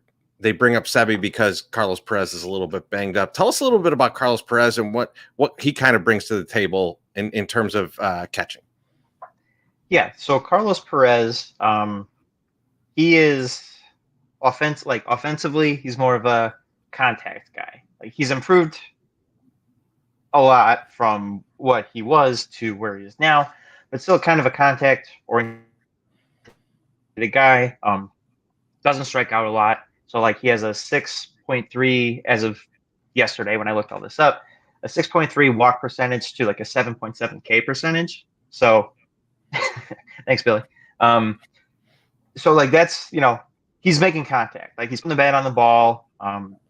He was more known for his defensive skills and instincts. Like he's got a good arm, good receiver, that sort of deal. And some of the hitting has come along recently. So he's showing more pop in AAA, which I guess shouldn't be that unexpected. It was a 205 ISO, so that's pretty solid. A 104 WRC plus. Again, for a catcher, like you're looking for anything that's not, Jeff Mathis, where it's like 20. So like even that right, worked because he was so good defensively. Like people didn't care because all right, you're good. So I was honestly kind of surprised that unless he's a guy that needed to be added to the 40-man last year, they didn't add him. He didn't get selected, because they didn't have a draft or whatever. He would need to be added again to be protected. I was a little surprised that they skipped over. I mean, I guess with the injury thing, it made sense in that regard. But I think like maybe another aspect of calling Sebi, he's got the familiarity with the staff. He's already, he's been here, right. And they've already put him through like waivers. once before and he didn't get claimed. So maybe they're thinking like, hey, we need him for now. If this stinks, like it might, we can just send him back and shuffle Perez up and give him more of a shot. I mean, it's like a backup, like cool. Like, I don't know if it's a thing you want like overextended where he's starting all the time now, because I mean that's kind of where we're at though. It's like we're plugging and playing Charlotte for a lot of the lineup recently, it seems, and Charlotte's atrocious. Like the team's not good. It's not good, but it is a breath of fresh air in a way though, because Yeah. we had a bunch of these catchers that were on the 40 man. They're like the Zach Collinses and the Yerma Mercedes. Like these guys ain't catchers. I mean, these guys are supposed to be he can offensive actually players. catch. Yeah. This guy can actually fill the position. That's why you had to go out there and make a trade to get Reese McGuire, is because like we just need a guy who can actually, when he goes behind there, we can trust him to do all the normal catcher things, and the pitchers will trust him. So this could be a nice thing for especially for a guy. And I was just looking at it; he has a sub 10% K rate. Like who has like that in this modern day of baseball? Like that's rare. I understand there's not a ton of power there, but still, he doesn't strike out. That was the funny thing when you looked at their stats, right? Like when you looked at the stats in AAA, and you knew that Yasmani's hurt. We're going to bring up somebody. Sebi's OPS was outrageous, right? And Perez's is very good too. The difference in strikeouts is wild. It's like a 50 strikeout difference, and they've played like 30 games. Like it's just insanity. Yeah. So and even in a sense too, don't mean to cut you off there. Like, oh, you're good. When I think of like Carlos Perez, like he reminds me of like the reverse Omar Narvaez, to where Omar was like more of the offensive guy and couldn't catch a beach ball if you tossed it to him back there, and like Perez is kind of he'll handle himself back there, and he's maybe Omar light on offense. He's not near the same presence or like the eye, but he's showing that he's not going to kill you like back there. Like you could hopefully like stick with him and put up respectable numbers at least as a catcher, which is all you're really looking for anyway. It sounds like a lighter version of like AJ Przinsky's profile at the plate, right? AJ would almost never strike out, and other than 2012 when he had the 27 homers, he never really hit for a lot of power either. He just kind of like he hit for a good average and just didn't strike out a lot. It's like you'll take that behind the plate. Got a good catcher plus that's good. Like that's a good player. If you want to put it into a frame of this team, right? Like if you're talking Reese McGuire style defense, you're around there, because like I people act like Reese McGuire is the greatest defender I've ever seen, and he's good, but it's but I think if Perez is on that level and could hit 10 home runs, that's way better than what we have right now. We'll take it. Way better. It says a lot about how horrible our catchers have been, like defensively. Like like the fact that Reese like is like considered to be like a mastermind behind there, and like he's really not that good. Like he just does what a catcher's supposed to do to protect runners. That's a White Sox problem, is they've seemingly decided to ignore any defensive value for whatever reason, going back however many years. They've just seemed to not give a shit. And let's just put guys, even this year, like let's have 2 first basemen play the corner outfield. Like you shouldn't keep doing that because they're not supposed to be there. And like just keep doing it and keep playing people like where they're not supposed to be. Like a game or 2 is fine. Consistently, like we see what happens. Like they either get hurt or they look like shit, or they do both at the same time. And it's like having people that are reliable playing a position and like actually know how to play it is like refreshing. Like it's nice to see. And that's why people get so caught off guard. Like, Reese McGuire's like Johnny Bench. Like, no, he's just like, he's a catcher. He knows what he's doing. It's, that's throw guys out. It's the basic White Sox pitching philosophy. Just strike them out. Then you don't have to worry about throwing the guy out. He doesn't need to worry about it. Just basically to strike the guy out so we don't have to have him on the base path or anywhere else. We're counting on you, pitcher man. Go for it. So now you know us for a long time. We don't know a lot about the minor leagues. We've just exhausted our list of guys that we know in the minor leagues. So tell us about someone who maybe we're not paying attention to, maybe a lot of people aren't thinking about, that is showing up in the minor leagues at any level, just like someone's breaking out or someone that we should pay attention to of what they're doing. Yeah. So, at least, to start, I went with this as like who it can like immediately help, because apparently the Sox don't have a bullpen. They spent $100 million on their bullpen or whatever fucking number it was, and they don't have an arm in there anymore. So $1,000 million would have been awesome, though. I wish you would have said $1,000 million. I don't even know how many that is. Goddamn. Listen, I just said I'm going to buy a Johnny Cueto voice, not a jersey. Hey, well, that's true. Maybe there's just some weird shit. So once again, My Sox Summer, don't do that. Sleepy, it's 1 billion. It's 1 billion is the number you're looking for. 1 billion. All right. Well, I'm a little sleep deprived. My bad. So, so I'll gear it with how I started here. So like thinking of like the arms, because like I said, they have nobody available. The thing that like kind of hurt them is they were high on Caleb Freeman as like a bullpen guy, and he's been hurt since like May. So that's essentially worthless. Like it doesn't matter. He hasn't pitched in over a month. Don't know when he's coming back. I don't even know what's wrong with him. I looked it up yesterday and I was like, oh yeah, he hasn't pitched since like May 15th.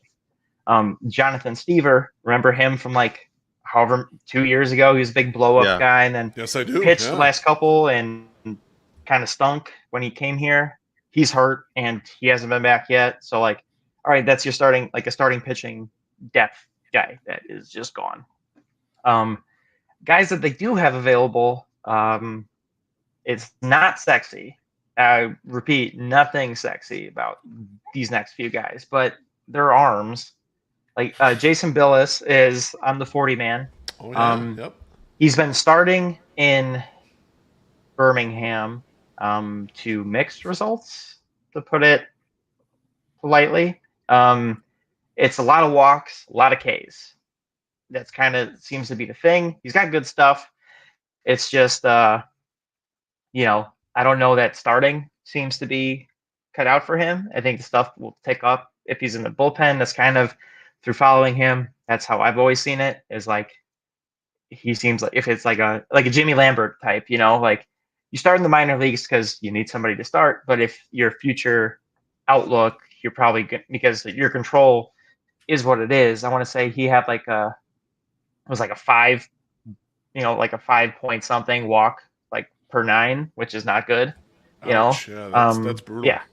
Yeah, that's not good. So I think like in that regard, he's already on the 40 man. So if they believe in like, all right, your stuff will take up out of the pen, we'll use you like 5th inning guy. I don't even know when he would be used because we saw Davis Martin in the 8th last night. So, yes, we did. That was wild.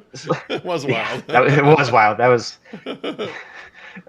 was some shit. Unexpected. So, yeah, to say the least. I mean, that's a guy that like he has the stuff. Like they like him. He's on the 40 man, so like he's a reasonable candidate to like come and make an impact if they choose. Hunter Shriver is a left-handed pitcher, who they traded for a few years ago. I think with like international money with Tampa, which general rule of thumb is don't trade. Or he was Tampa or the Yankees. It was one of those two, I think. It was like don't trade with Tampa, especially now. Like don't trade with the Yankees. Like they know what they're doing. But he's been good. Like he was hurt a little bit, came back. 27% K rate this year to like 15 innings. 6.3 walk rate. So it's not. That's pretty good. Not bad. 0.98 WHIP. Lefty. So like they need a lefty. He makes sense. Like he could be a guy that could come up now. I mean, I don't know, feed him to the wolves, like whatever. Like that's what they're doing with everybody. So, like he seems like an arm because they seem to just need him. Like they have all these expendable dudes on the 40 man now anyway. Like chop 1, 2, 3 of them off. Like get in some dudes that can help. So we're not just please do. like how much more than Tanner Banks experience. That's why I was nervous about the Astros series because they didn't have a lefty to neutralize Jordan Alvarez. I mean, he got hurt; he didn't play in the last game, or Kyle Tucker, or Brantley, or any of these guys like these tough left-handed hitters. and they're stuck right now to just kind of facing them off with like a guy who's a good righty that hurts lefties like Joe Kelly or someone. They don't have that lefty stopper with Aaron Bummer hurt. They just don't have that. And with Garrett Crochet out for the season, they're in desperate need of that player. Yeah, so that's why I think like he could be like a nice addition, like that actually makes like sense to the roster of like you need a lefty. Tanner Banks is kind of just like a long guy, I mean, at that mop up dude, it's like maybe he'll be better. Like I don't know, like it's beating whatever they're throwing out now. Right. Zach Muckenhern, I had no idea who this guy was. He's kind of like a journeyman dude. He's pitching well. He's got a 1.9 ERA, 26 Ks to 8 walks. Nice. He's having a good year in AAA. Right? I think so. That's a former sounds Oriole. Right.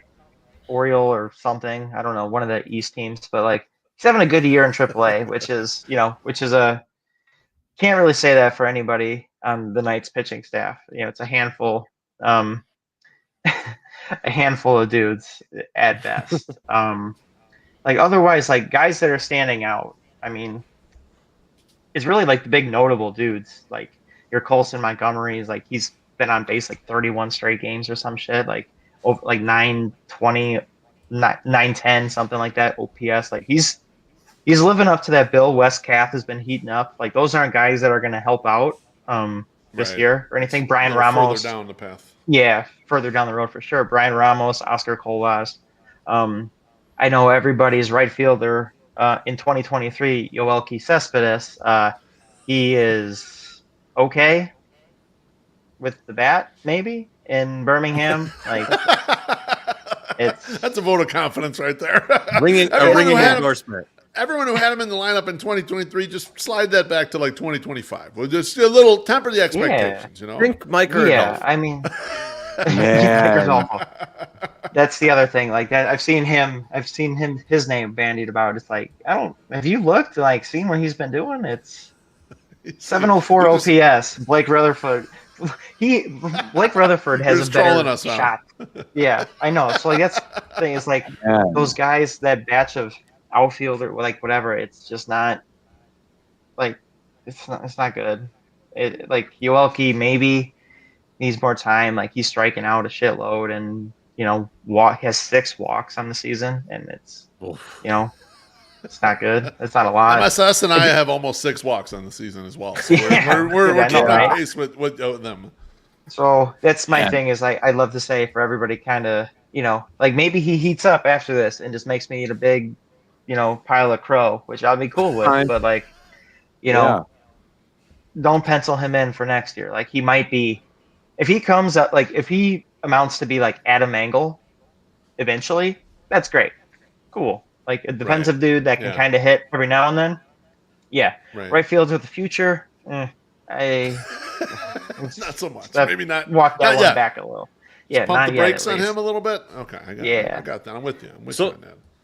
Oh, go ahead. You got someone. You're ready to tell us about someone really good. I could tell.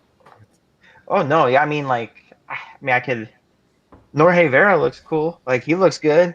Well, so Christian Mena has been killing it. He just got promoted actually to Winston. He's the 19-year-old dude who was doing. Yeah, that's the. I got the Winston hat on. And the reason why I wore this hat is because I don't know if you know this, Sleepy Harold, and I don't want to associate you with this because we're bad guys, and even though we're friends with you, don't get associated with us. We won a Luis Robert signed ball from Winston-Salem Dash. Have you still not gotten that yet? They claimed they sent it to us, and then they never sent it to us. Twice. So we fraud has been committed towards us by the Winston-Salem Dash. So I'm just wearing it to troll them a little bit. I got the hat on right now. I got your hat. All right, Winston-Salem. All right, I'm on you. I got my eyes on you, okay?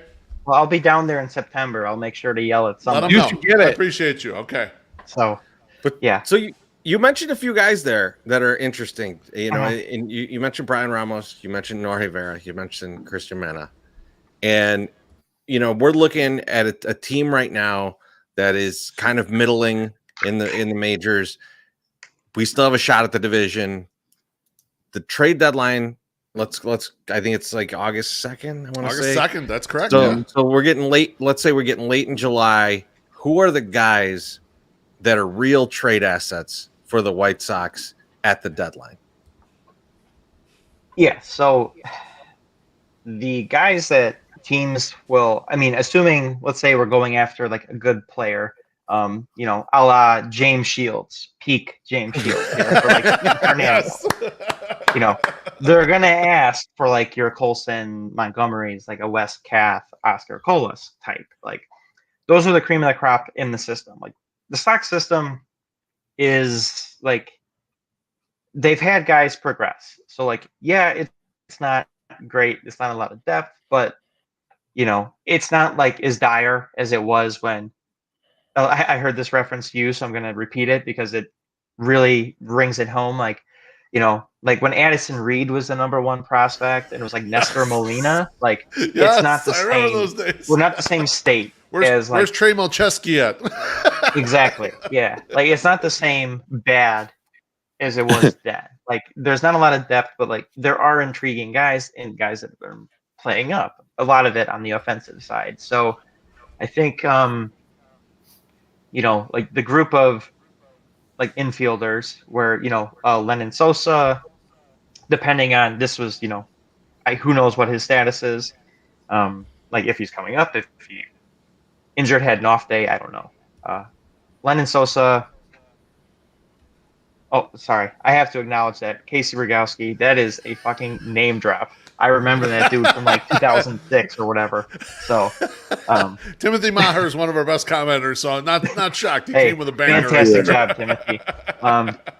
But yeah, so the group of infielders like Lenyn Sosa, you know, Jose Rodriguez, Brian Ramos, and Yolbert Sanchez, all those dudes need to be added to the 40-man. It kind of seems like they're not going to add all of them to the 40-man, so it would make sense to deal out of the strength, so to speak, in that regard. If you do need to go after somebody, like pitching wise, you know, Norge Vera, Christian Mena, and Matthew Thompson. Like despite Matthew Thompson had some early struggles in the year, but has really picked it up as of late. He's not been walking anybody recently. Like he's been noted as like the best athlete in the system or, you know, with the club. And he's been cutting down on the walks, which is like huge. Like that's very good to see. He was a high school draft pick from a couple of years ago. So like that progression, like he's been striking guys out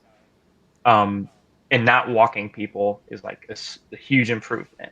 I think I don't think that they would, you know, Christian Mena, he's like a 19-year-old kid. Like, I don't know. That's somebody I'd want to hang on to and like see because he was like, I want to say like a not as notable like international signing a couple of years ago or whatever. And he's kind of like blowing up.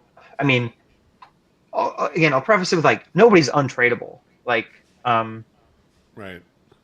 Anybody can be had for, you know, for a, you know, For the depending right on the right fit, the right price, the right deal, however you want to phrase it. Right deal. But it's not like, you know, the stocks shouldn't be like making these reactionary panic moves of like, oh shit, like we fucking suck right now. Like let's trade our top 4 prospects for like Jazz Chisholm. Like, yeah, I get it. Like, but like, does Jazz, like, is he really going to turn this whole team around? Like, you know, his numbers are good offensively. Like he's got a good WAR, but like, is he really the guy that you want to gut everything for? Is kind of like my thing. Is like, to me, no. Like he's good. Like I like him. Apparently, nobody on his team likes him. Nobody in Arizona liked him. That's why they moved him. Allegedly. Yeah. So it's like, okay, this is kind of following things like that. They kind of follow you, and like maybe it's true. Maybe I don't know. But it's like, you know, don't. You know, come on. Like to me, Treasy, jump in on this Jazz Chisholm shit. Jump in, Treasy. You got something to say. I know you. Yeah, because to me, like a lot of this shit where it's like, they don't like the guy and stuff. Like if they were winning, they'd love that guy. Right? Love him. Like, teams don't like Javi Baez when the team sucks. When the team's going to the championship, Javi Baez is the best guy on the team. Everyone fucking loves him. Right? Dennis Rodman, we got to get rid of. I have some breaking news here. I don't know, not confirmed yet, but saw a tweet from somebody who got the Christian Mena scoop right, saying that Lenyn Sosa is being promoted to the Sox. Baby! Wow, let's do it, baby. Let's do it. So we'll see. I mean, Big scoop. This counts. Eli. Credit Sleepy Yeah. Harold that it No, counts credit Eli. on a show. I can just read. So yeah, Eli. No, We can't read, so that we appreciate that. Everyone Thank go Yeah. go to Twitter and say that Sleepy Harold just broke this on the show. Yeah. Yeah. Retweet the other guy, but say it was actually Sleepy Harold. That's Wait, on say our it was show. me. He read his mind. I He broke read it his here. mind. You know, though, But Sleepy, one of the things that I love about having you on is a guy you mentioned earlier was Matthew What a ball Thompson. breaker.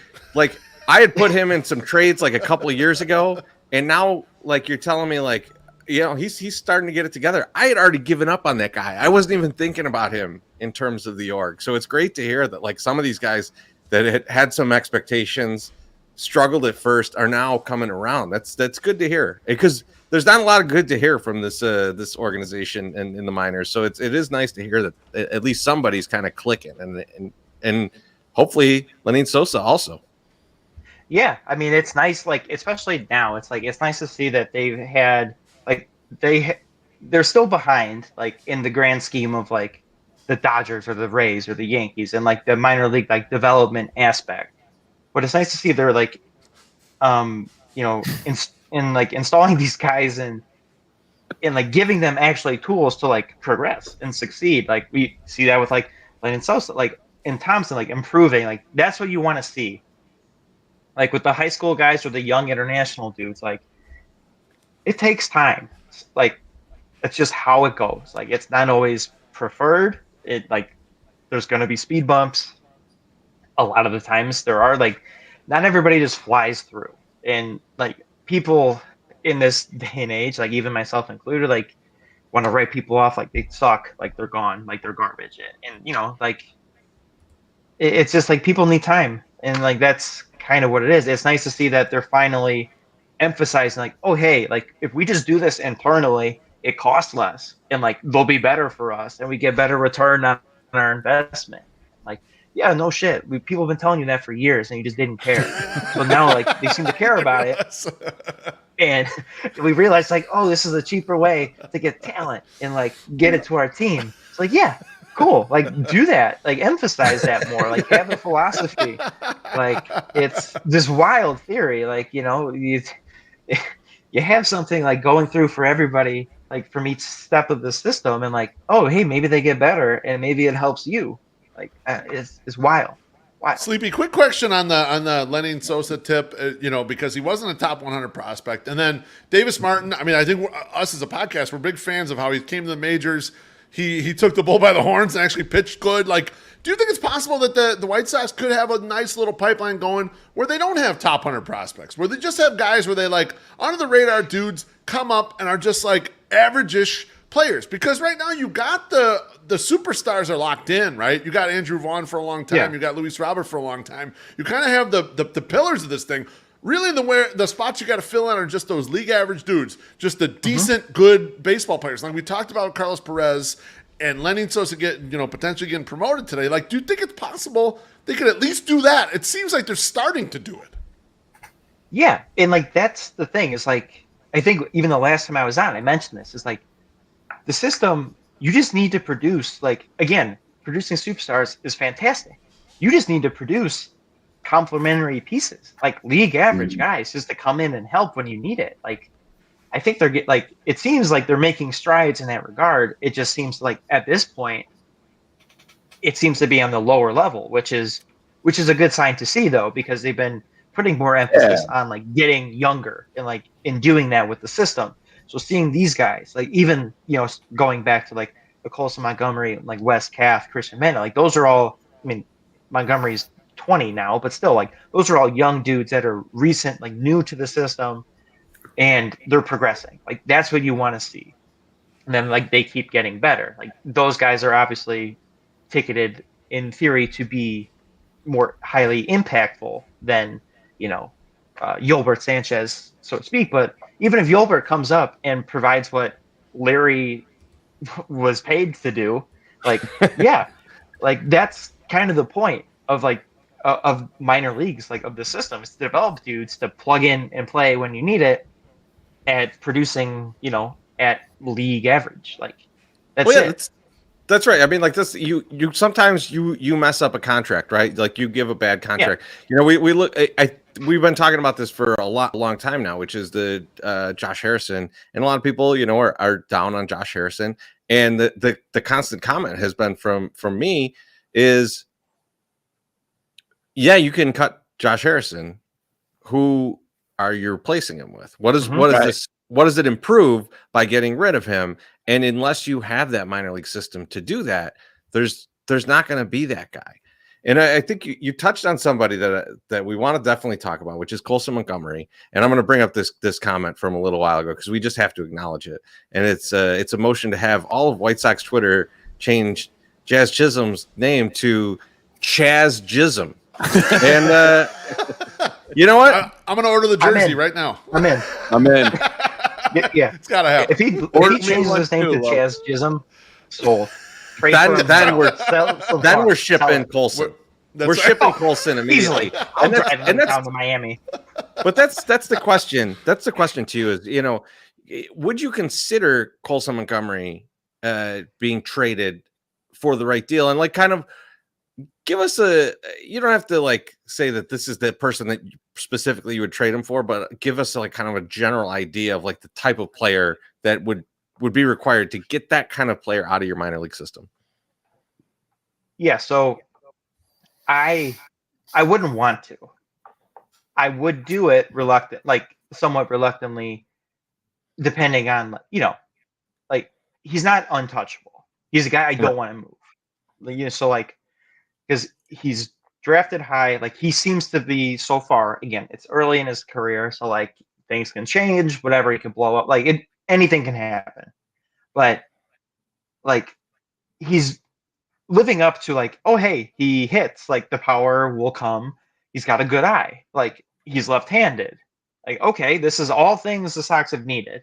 So it's like, okay, so if we're trading him, we got to be getting something in return that is going to be impactful, and impactful in a regard that like will like the player, it's not a rental or even like a year and a half kind of thing. Like you need some control, because if anybody in the Sox system is like going to crack like a top 100 list soon, it's most likely Colson, and you know, deservedly so. Like again, shortstop, like he plays shortstop, like shortstop's natural position, like, you know, where you're putting the best players at, like up the middle. That's like the Sox have lacked in premium up the middle dudes. They got corner guys for days, but like no up the middle talent. So like they finally started emphasizing that a little bit.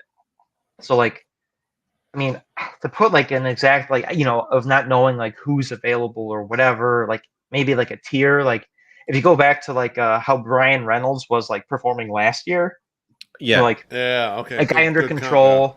Yeah. You know, like left hand, like will help, good defense, like good all around type of player. That like that's something that like, okay, like it's gonna hurt. Like that's the point. Like it's supposed to hurt a little bit. Like you're not just gonna like fleece everybody. Like in the show, you turn the trade up, like all trades yes or whatever that, you know, mode is, and just send it all through. Like it's supposed to sting, and right, that would sting.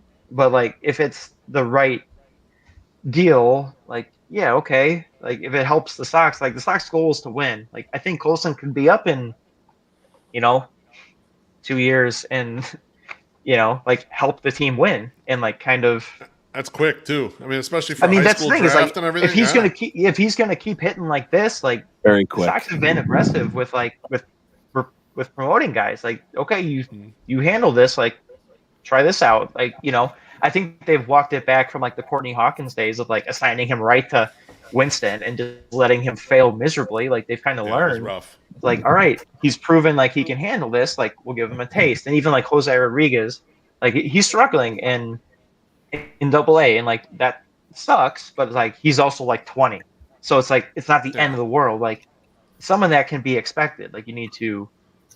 Like, again, guys need to adjust. Like, they need to figure out, like, I need to get stronger. I need to do this, that. Like, not everybody is going to come through and just long dick the world until they get to the major leagues. Like you know, Robert. Yeah, exactly. Like, not only certain people can do that.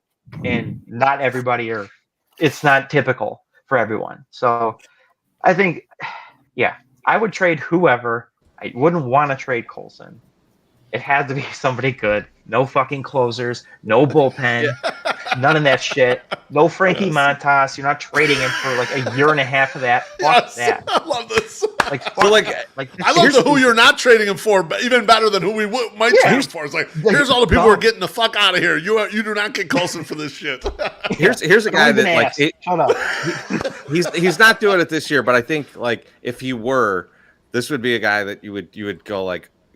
I think would be in kind of the idea that you had. So like, let's say that like a Cedric Mullins is still like killing, right? And it's like, okay, this is a left-handed power bat, and it can play anywhere in the outfield. It gets on base, and he's coming up on his ARB years. So maybe it doesn't make sense for Baltimore to have him. Mm-hmm. It would make sense for them to get a younger guy. You know, the way that the Pirates continually rebuild and the Orioles are now starting to do. Like this would be like a scenario where you'd say, okay, okay, this is like it makes sense. Maybe the kind of guy that would make sense to do this with. So it's funny though, like you look around and there's like zero of these guys, right? Like, I mean, it's like, I think we both came up with examples and we're like, but you know, last year's version, they suck now. That's right the hard part. Like, it's because like with MLB, of course, fucking with the baseball again, it's like it's hard to gauge. Like, are they going to screw with it next year and like change everything? Like, are you guys like, are we buying high on somebody or low? You selling low? Like, you know, it's they've muddied it up so much again because they can't keep a thing consistent with like just keep the baseballs the same. If it's the Super Bowl, great. Like home runs are cool. Like let everybody inflate their numbers, like whatever. Like, you know, stop changing it so much so that we can kind of get like a grasp on like, all right, what's somebody's value? Like, what are they going to do? Like when you constantly change the ball or deaden it or liven it, like how do you know like what's real or what's not? You know, in like offensive regard. Bring back bounce homers. That's what I'm saying. Oh, I love that. I love the bounce homer. Home run line. We went home run. Babe Ruth had 15 bounce homers. That is my theory. There's no record of it, but I believe it, and I will never stop believing it. Sleepy Harold, man, thank you for joining. Hold on. I just had one question because he alluded to it, and it's something that I actually want to know.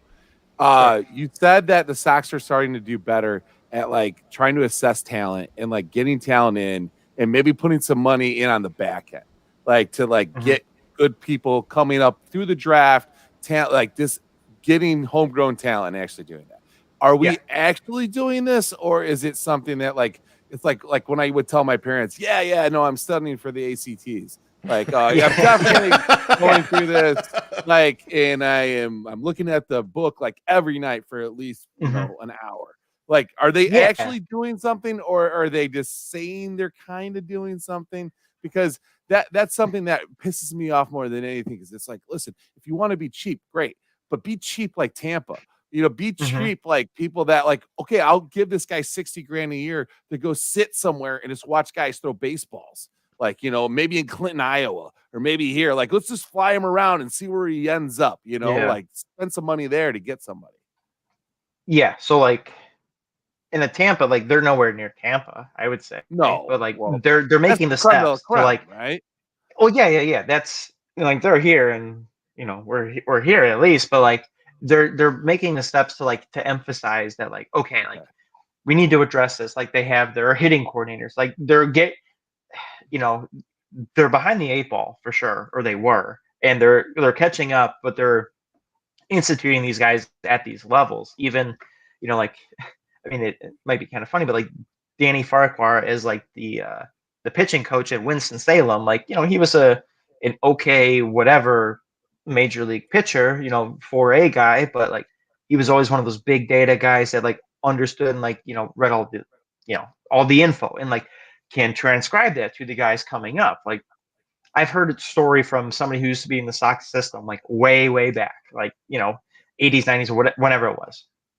And he said that coaching was so fucking terrible. Like, just like change up, just throw it slower. Like, no, they're like, what is that? That's not teaching me anything. Like, Yeah, like it's just, throw harder. Like that's what that was the teaching there. So it's like they're making strides from that. Like they're nowhere near like a Tampa, but like they're finally at least starting, it seems, to put players in positions to succeed and like give them the tools to like, okay, like this is how you can get better. Like, because a lot of even like the international guys or the high school dudes, like the Sox, like going back to the rebuild time, like their draft strategy, like maybe the first year of like we need to build up the system to like, so we draft a lot of college guys because we just need a high floor, low ceiling.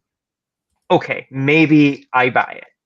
But the strategy like after that of never like emphasizing it, of like picking one, like those are the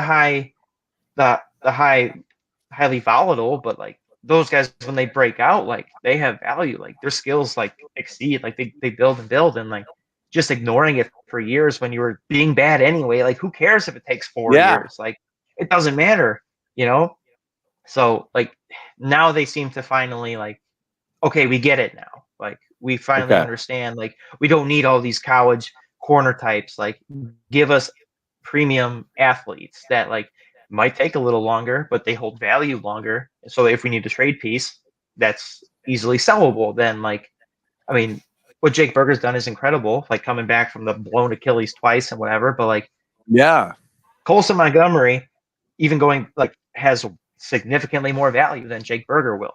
And like it's just a fact. Like it's just how it goes, You could just think about it this way, right? Like we are all excited about what Jake Berger's doing, but we're simultaneously going, he's probably going to get sent down eventually because there's just no at bats for him once all the rest of the bats get healthy.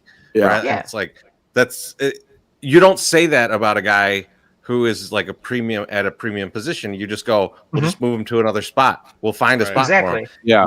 When you have these corner guys, you're just like, you're literally cornered into it. Like you're here. Yeah, I don't know. Like go somewhere else, I guess. Like that's the thing is like that's how it always works off of. Like you draft guys at premium positions and then you move them outside. You move them outside if they can't fit that.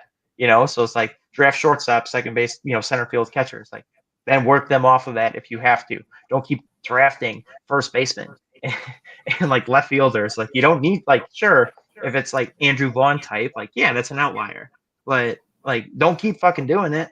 Like, it's fine. But get the premium athletes. You can always move them somewhere else.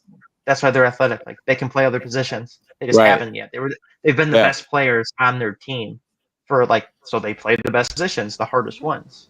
Yeah, it's the old Bill James defensive spectrum. It's like this shit's been around for 40 years. Like just start following it. Just start realizing. Yeah, start from the top defensive and let it and let them fall down as they can't manage those positions anymore. It's you just squeeze other guys out. That's right. Yeah.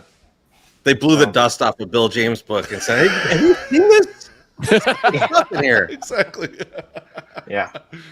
Well, Sleepy Harold, let me try this again, and maybe my Suck Summer will cut me off once again. But my Suck Summer, I appreciate it. It was a great question. It was a great question. Yeah, that was very good. It was awesome.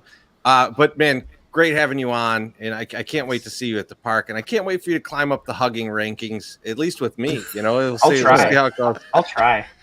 But man, thanks a lot, and we'll talk to you very soon. Of course, boys. It was fun. Can't wait to see you out there. Thanks, man. See you at the park. Fellas, as always, just awesome talking to Sleepy Harold. Absolutely. He came with a lot of game tonight, man. He had a lot of stuff to talk about with us. And it was cool that during the podcast, there's tweets out there, Lenyn Sosa's like come to Chicago. I'm excited about this. I'll be honest with you, we were all in on all the debuts. Like we went to every single one of the debuts. The Moncada, the Kopech, everybody. We went to all Tim those Anderson. that we could. Tim Anderson's debut, we were up there for. We saw him. He had a big hit in his first game. I'm really excited about it. This is the first promotion I'm excited about in a minute. So what do you think? What do you think it'll be? Friday? Friday will be the first game he plays? I don't know. It's a good question. I mean, he could play as soon as tomorrow, given the injuries. Like that's true. Because Mendick is down. Yeah, so you got to probably put Harrison at third. Slide him over to second. Put him at second. Let him play second and let him hit ninth or whatever. I mean, I would love to. I'd be excited. Why not? To head out there for Pride Night tomorrow night, and then he's in the lineup. That would be cool, man. I would love it. All right, fellas. Free T-shirts first 10,000 tomorrow. So make sure you get out there. And if today's any indication, you'll get a T-shirt. It's time for the thank yous, fellas. We gotta get out some thank yous.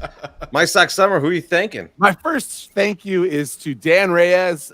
He was at the game today, and for all his support that he's given the 108 and is coming in and saying what's up to me and telling me to tell these guys to go fuck themselves because they're never at the game when he's there. So he doesn't not even sure if you guys exist.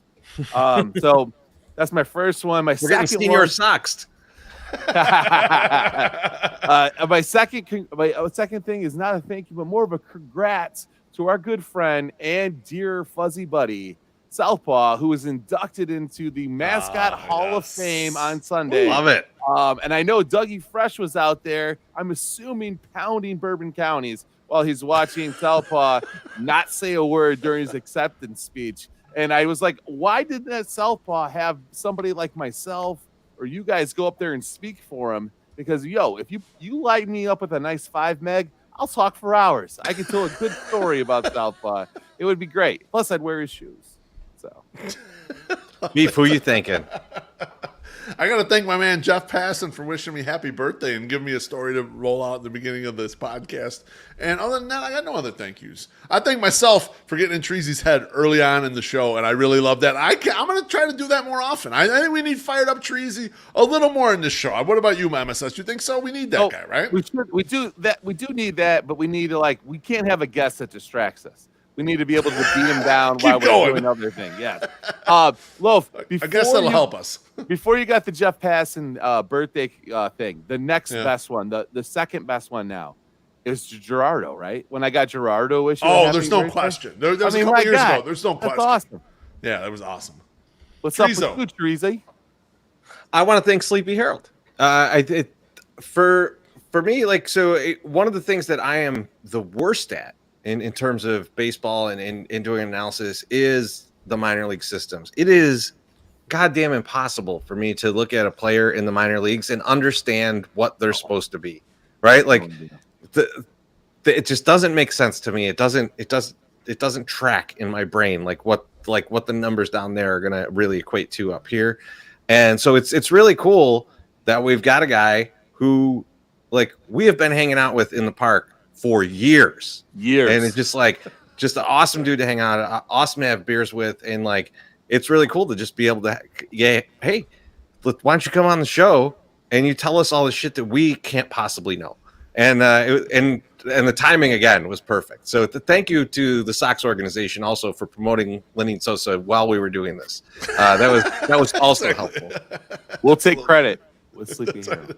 I also want to thank the internet for providing me with this meme. I'm a big fan of this one. Oh, those are stuck along. Man, that's a great pick. But thank you to everybody out there that just having a great time with the Sox, pretending to come back into the division race. We'll see how they do against Baltimore this weekend. We will be up there. That's why we're doing it on a Wednesday night. We're going to be there 4-day weekend. It's going to be exciting. I can't wait. Beef, My Sock Summer. What a great day to do a podcast on a Wednesday and pretend like you don't have to work on Thursday. Everyone, I don't. Thanks a lot. We'll talk to you later. Peace.